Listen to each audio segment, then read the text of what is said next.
అందరికీ నమస్కారం. ఈనాడు దినపత్రికలో రాజకీయ ముద్దు ముచ్చట అన్న శీర్షికపై ఒక వ్యాసం ప్రచురించారు. ఆ వ్యాసం మీద విశ్లేషణ చేయాలని అనిపించి ఈ విశ్లేషణ చేస్తూ ఈ వీడియో రిలీజ్ చేస్తున్నారు. రాజకీయ నాయకులకి ముద్దు ముచ్చట రెండు ఉన్నాయి. ముద్దు ఏంటి? రాజకీయ నాయకులకి తమపై పడిన నిందల్ని దాచేస్తూ బయట పడనీయకుండా వైఫల్యాలని కప్పిపుచ్చుకోవడం అన్నది వాళ్ళకి చాలా ముద్దు. అలాగే సమస్యలను పరిష్కరించకుండా రాజకీయ విన్యాసాలు నాటకాలు ఆడడం ముచ్చట. ఈ రెండు చాలా ప్రసిద్ధి చెందిన రాజకీయ నాయకులు ఉన్నారు. రెండిట్లో అందరూ లేరు. ఎవరికైతే ఇవి ముద్దు ముచ్చటగా ఉన్నాయో వాళ్ళ గురించే ఈ విశ్లేషణ. రాజకీయ నాయకులు తమ ముద్దు ముచ్చటలు ఎలా ఉండాలంటే సమస్యల్ని కప్పిపుచ్చడం మీద దృష్టి పెట్టకూడదు, సమస్యలని పరిష్కరించడం మీద దృష్టి పెట్టాలి. నీతి నిజాయితీతో చిత్తశుద్ధితో ప్రజలకు సేవ చేయాలి. అంతేగాని విన్యాసాలు నాటకాలు పనికిరాని ప్రసంగాలు చేయడం కాదు.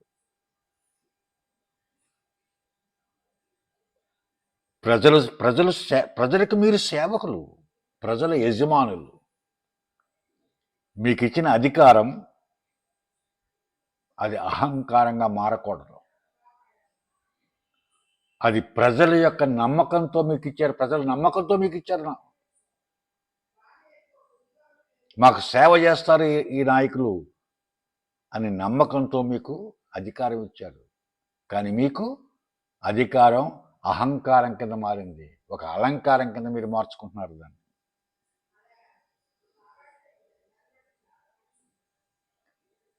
ఆ అహంకారంతో మీ అధికారాన్ని దుర్వినియోగం చేస్తే మీరు రాజద్రోహులవుతారు.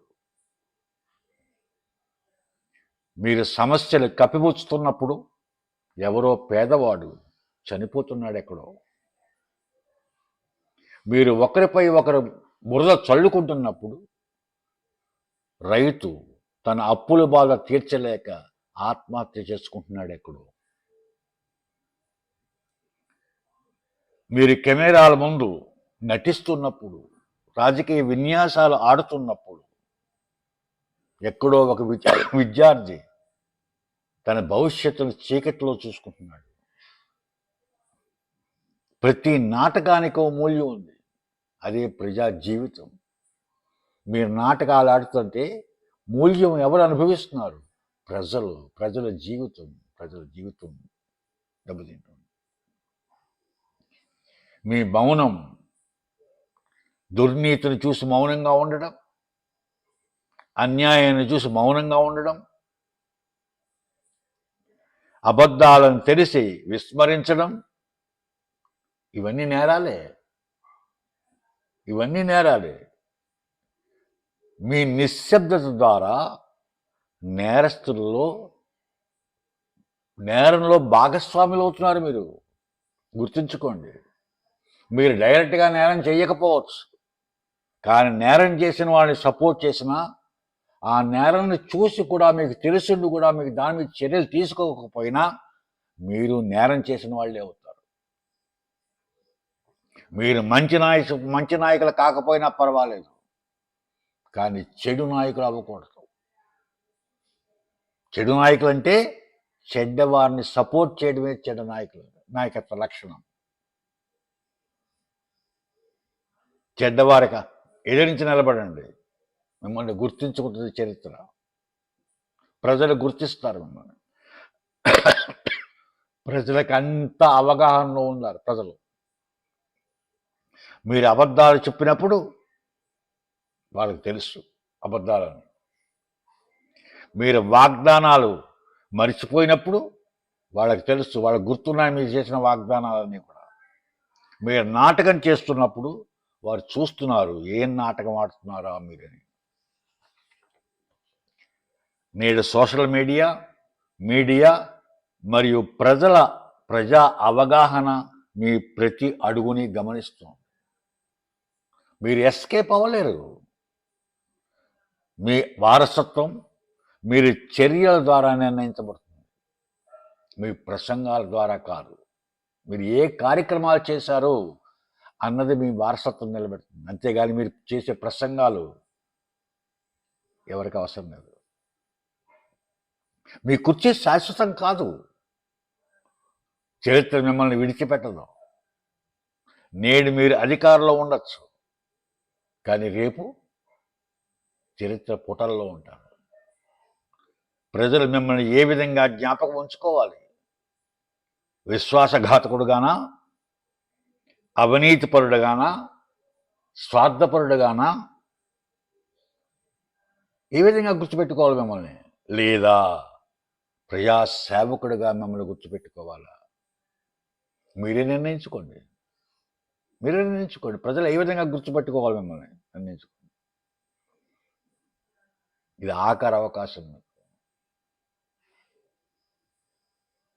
మీరు ఖర్చు పెట్టే ప్రతి రూపాయి, మీరు చేసుకునే సాలరీస్, మీరు అనుభవించే లగ్జరీస్, మీ వంది మాగుదల ఖర్చు పెట్టే సొమ్ము, ఇదంతా ప్రజల కష్టార్జితం. బీదవాడి యొక్క చెమటతో కష్టపడిన కష్టార్జితం. గుర్తుపెట్టుకోండి.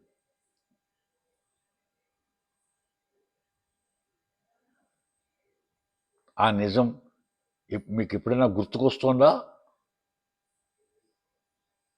ఈ బూజు పట్టిన వ్యవస్థని మార్చండి, దాని నుంచి బయటపడండి. మీకు రెండు ఎంపికలు ఉన్నాయి. వ్యవస్థని సరిదిద్దడం, దుర్నీతిని నాశనం చేయడం, పారదర్శకతను మెయింటైన్ చేయడం, బాధ్యతను చిత్తశుద్ధితో నిర్వహించడం, ప్రజల కోసమే పనిచేయడం. అదొక మార్గం. రెండో మార్గం, వ్యవస్థలో భాగమై ఏమీ చేయలేకపోతే ఆ కుర్చీని మీరు ఖాళీ చేయండి, ఆ కుర్చీని ఇంకొకరికి ఇవ్వండి. మీరు చేయలేకపోతే. అంతేగాని కుర్చీలో కూర్చుని నాటకాలు విన్యాసాలు ఆడితే చరిత్ర మిమ్మల్ని క్షమించదు, ప్రజలు మిమ్మల్ని క్షమించరు. దేశాన్ని నాశనం చేయకండి. మీరు మారకపోతే ప్రజలే మిమ్మల్ని మారుస్తారు. ప్రజాస్వామ్య యొక్క శక్తిని తక్కువగా అంచనా వేయకండి.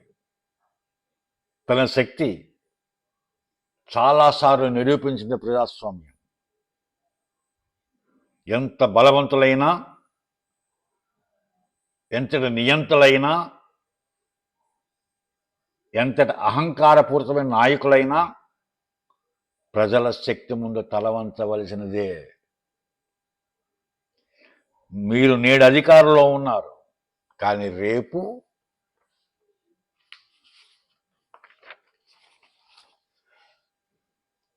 ప్రజలు మిమ్మల్ని ఎన్నుకున్నారు, వారే మిమ్మల్ని తొలగించగలరు. గర్వపడకండి. శాశ్వతం కాదు మీ అధికారం.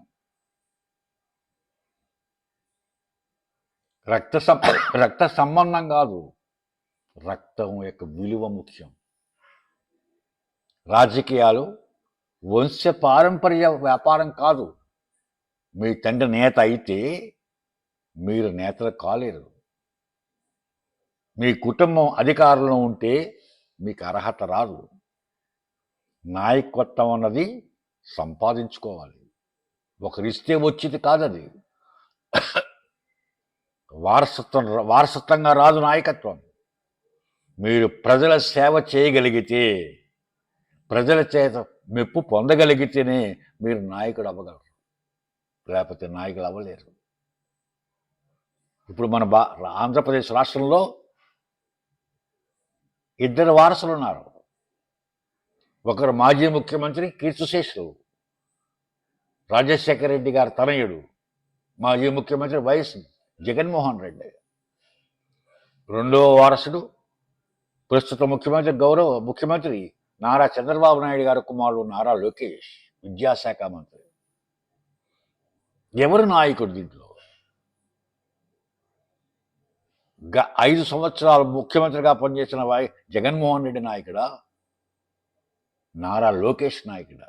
ఎవరు నాయకుడు? ప్రజలు మెచ్చిన నాయకుడు ఎవరు? ప్రజలు మెచ్చిన వాళ్ళే నాయకులు అవుతారు. ప్రజలు మెచ్చకుండా నాయకులు ఎవరు నాయకులు అవుతారు?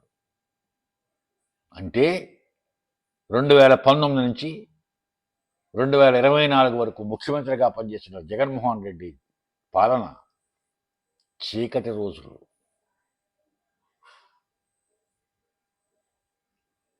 ఆంధ్రప్రదేశ్ యొక్క అభివృద్ధి సుమారు 20-25 సంవత్సరాలు వెనకకి వెళ్ళిపోయింది.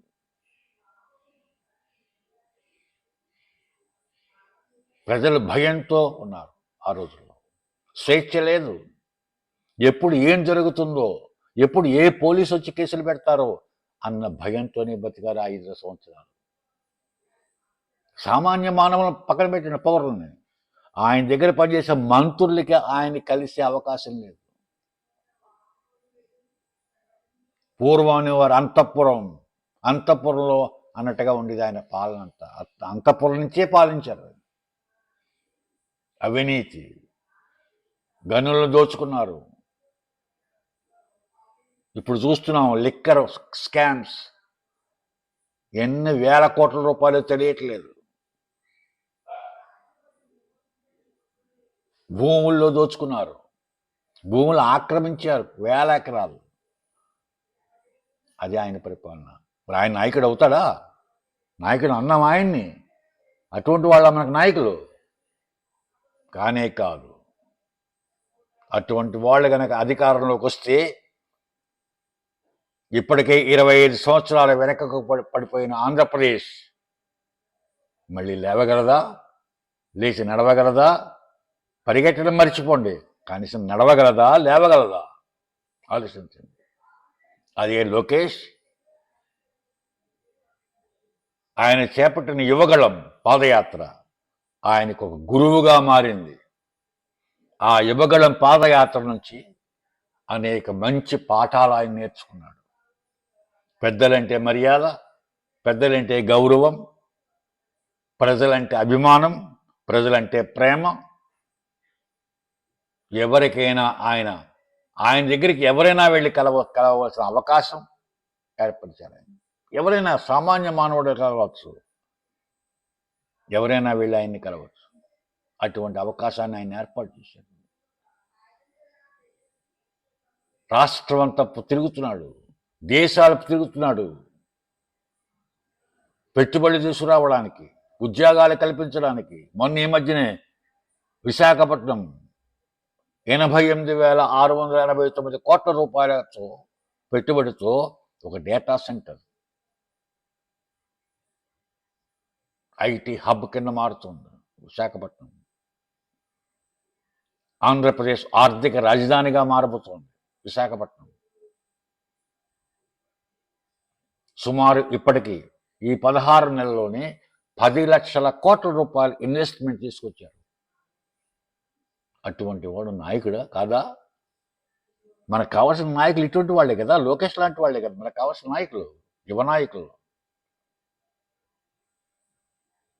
నాయకత్వం అన్నది వారసత్వంగా రాదు. నాయకత్వం అన్నది నిరూపించుకోవాలి, ప్రజలు మెచ్చాలి, ప్రజలు ఇవ్వాలి. ఆ నాయకత్వం అనేది ప్రజలు ఇవ్వాలి. ఈవేళ లోకేష్కి ఇచ్చారు ప్రజలు, నువ్వు నాయకుడివి అని చెప్తున్నారు ప్రజలు. ఆయన నాయకుడు కాదు అని చెప్పి దించేశారు. కనీసం ప్రతిపక్ష హోదా కూడా ఇవ్వకుండా దించేశారు. అఫ్కోర్స్ ఆయన కోర్టుకు వెళ్ళారు, నాకు ప్రతిపక్ష హోదా కావాలన్నారు, వేరే విషయం. మంచిది ఆలోచించుకోండి.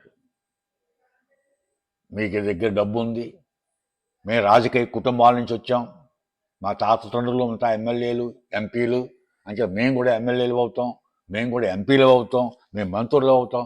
చెల్లదు.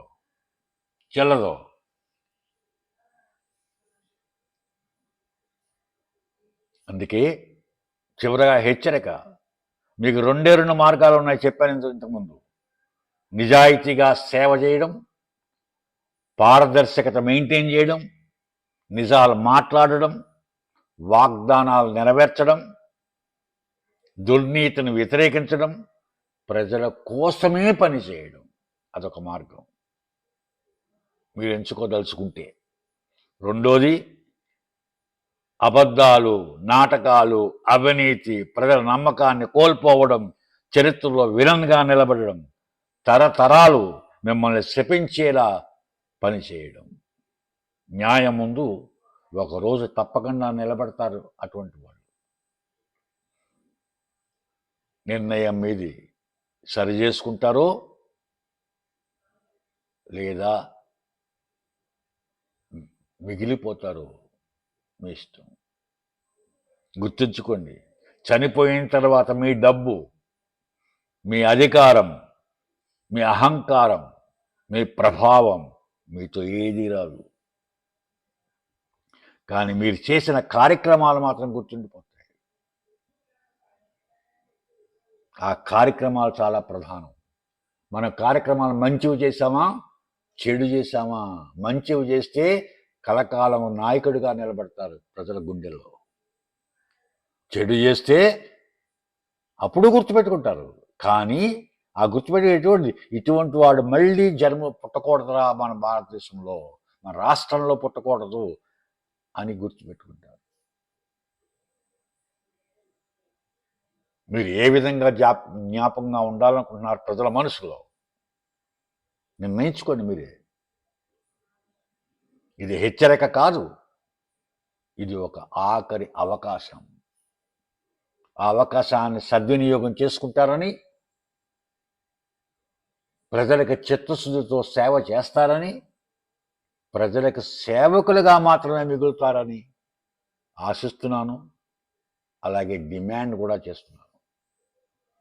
ఈ వీడియో అందరికీ నచ్చుతుందని, నచ్చకపోయినా సరే నచ్చినా సరే ఏదైనా మీరు కామెంట్స్ ద్వారా తెలియపరచాలని అందరినీ కోరుతున్నాను.